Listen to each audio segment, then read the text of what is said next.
नमस्कार, आप देख रहे हैं बिजनेस ऑफ हिंदी। आज की बड़ी खबर सोना और चांदी से जुड़ी है। अगर आप गोल्ड या सिल्वर में इन्वेस्टमेंट करते हैं या आगे खरीदने की सोच रहे हैं तो ये खबर आपके लिए बहुत इंपॉर्टेंट है। पिछले हफ्ते बुलियन मार्केट में बड़ा झटका देखने को मिला। चांदी एक ही दिन में करीब 16,000 रुपए प्रति किलो तक टूट गई। सोना भी करीब 4,000 रुपए प्रति 10 ग्राम तक नीचे आ गया। अब सवाल ये है, क्या गोल्ड सिल्वर में क्रैश शुरू हो गया है? क्या अभी और गिरावट बाकी है या ये लॉन्ग टर्म इन्वेस्टर्स के लिए बाइंग अपॉर्चुनिटी हो सकती है? इंटरेस्टिंग बात यह है कि इतनी बड़ी गिरावट के बावजूद कुछ ब्रोकरेज हाउसेज अभी भी गोल्ड और सिल्वर में आगे 20% तक अपसाइड की संभावना देख रहे हैं। तो चलिए सिंपल भाषा में समझते हैं क्या हुआ, क्यों हुआ और इसका आम निवेशक पर क्या असर होगा। एक, क्या हुआ? पिछले हफ्ते कमोडिटी मार्केट में गोल्ड और सिल्वर दोनों में तेज सेलिंग आई। एमसीएक्स पर गोल्ड और सिल्वर दोनों के भाव नीचे आए। सिल्वर में फॉल ज्यादा शार्प था क्योंकि सिल्वर में वॉलेटिलिटी गोल्ड से ज्यादा होती है। गोल्ड को लोग नॉर्मली सेफ हेवन एसेट मानते हैं। मतलब जब मार्केट में डर होता है, इन्फ्लेशन बढ़ती है या जियोपॉलिटिकल टेंशन होती है तो इन्वेस्टर्स गोल्ड की तरफ जाते हैं। लेकिन इस बार उल्टा हुआ, गोल्ड और सिल्वर दोनों पर प्रेशर आया। दो, गिरावट क्यों आई? इस गिरावट के पीछे 3 बड़े कारण हैं। पहला कारण,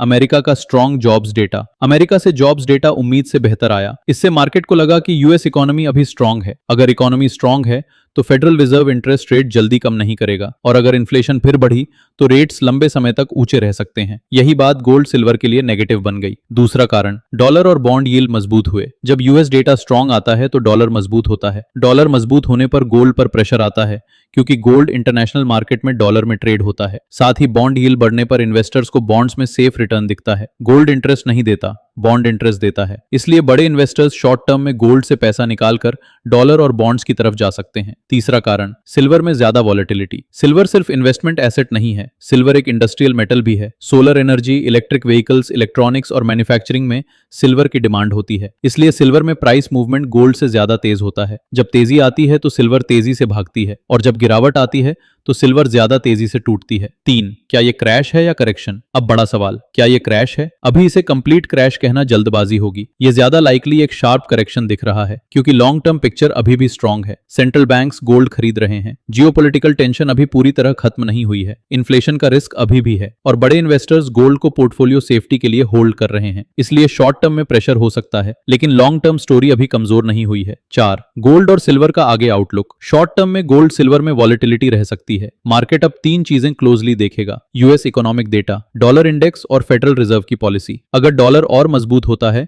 तो गोल्ड सिल्वर पर और प्रेशर आ सकता है। लेकिन अगर फेड सॉफ्ट सिग्नल देता है या यूएस डेटा कमजोर आता है तो गोल्ड में फिर से रिकवरी शुरू हो सकती है। कुछ ब्रोकरेज हाउसेज लॉन्ग टर्म में गोल्ड के लिए पॉजिटिव आउटलुक दे रहे हैं। गोल्ड के लिए आगे $4,800 से $5,200 प्रति आउंस तक के प्रोजेक्शंस भी देखे जा रहे हैं। सिल्वर में भी मिड टर्म अपसाइड की संभावना मानी जा रही है क्योंकि इंडस्ट्रियल डिमांड स्ट्रांग है। लेकिन याद रखिए, सिल्वर में रिस्क गोल्ड से ज्यादा है, इसलिए सिल्वर में लंप सम बाइंग से बचना चाहिए। 5, इसका आम निवेशक पर क्या असर होगा? अब सबसे इंपॉर्टेंट पार्ट, आम निवेशक क्या करे? पहली बात, पैनिक सेलिंग मत कीजिए। अगर आपके पोर्टफोलियो में गोल्ड लॉन्ग टर्म सेफ्टी के लिए है तो एक हफ्ते की गिरावट देखकर घबराने की जरूरत नहीं है। दूसरी बात, एकदम से पूरी बाइंग मत कीजिए। गोल्ड या सिल्वर खरीदना है तो धीरे धीरे खरीदिए। स्टैगर्ड बाइंग बेटर स्ट्रैटेजी हो सकती है। तीसरी बात, गोल्ड को पोर्टफोलियो में हेज के रूप में देखिए। नॉर्मली पोर्टफोलियो में 10% से 15% गोल्ड एलोकेशन रखा जा सकता है, लेकिन ये आपकी रिस्क प्रोफाइल और फाइनेंशियल गोल पर डिपेंड करता है। चौथी बात, सिल्वर में एलोकेशन कम रखें क्योंकि इसमें वॉलेटिलिटी ज्यादा होती है। पांचवी बात, फिजिकल गोल्ड खरीदते समय मेकिंग चार्जेस, जीएसटी